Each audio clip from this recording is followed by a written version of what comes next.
High RPM governance on one of these 35 classics, or the 375 sprint, same mile, or even the 455. This is how the governance setup is usually set on these. You've got your big spring here, and you've got your idle bounce spring. He just smooths stuff out, and that's your air vane there. So that sets everything up through here. Your kill switch is down here, and he's all the way down. That spring should be slack, because this will be pulling just a slight amount of idle just to sit there and move. Okay, so that's closed. So usually it should pull closed like it, just bounce like that, which is fine. But when you come up to your high RPM, especially on these engines, they're about 3,000.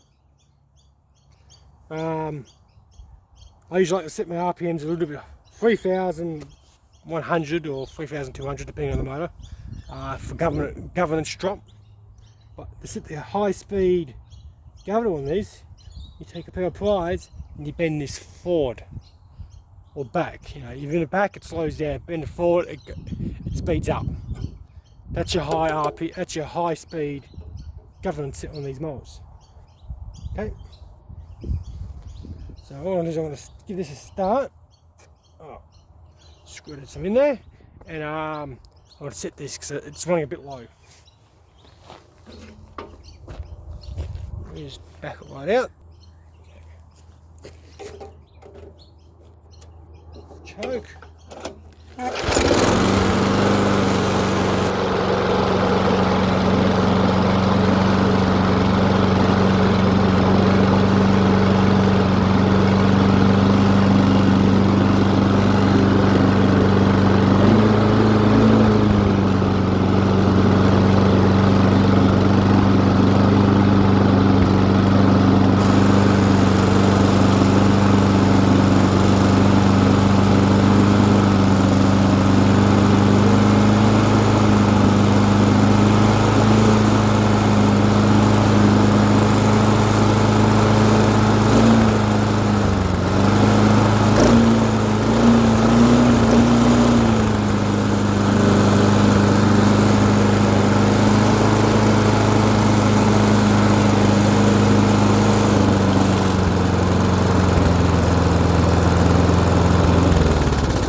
That's how you set the RPM governance on one of these. You know, if you don't have the right springs in your deck or on your thing here, I like seeing these hunt and bounce around. You know, if she's going hunting, that's either your diaphragm, your bottom of your filter's got shit in it, or you got a clogged jet. You know, if she's only running, well, most of the time, sometimes these will only run off the choke, but these particular motors don't really have a choke anymore. The earlier ones had a auto choke in them. Some of the really earlier ones were manual choke. Heck, I used to do that at the start, some of these motors to get them going. But no, these are pretty robust. You know, they pretty much got these knacked out from the get-go. You know, people might call them a junk motor, like anything.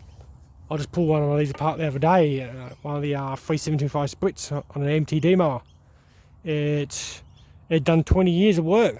You know, the piston was spotless. You know, a little bit of carbon as you would expect, but the top end of the piston on the non-valve side, you know, it was mill tone. But you can see some faint scores, which is expected. But you can see the start getting a bit of a whipple through it.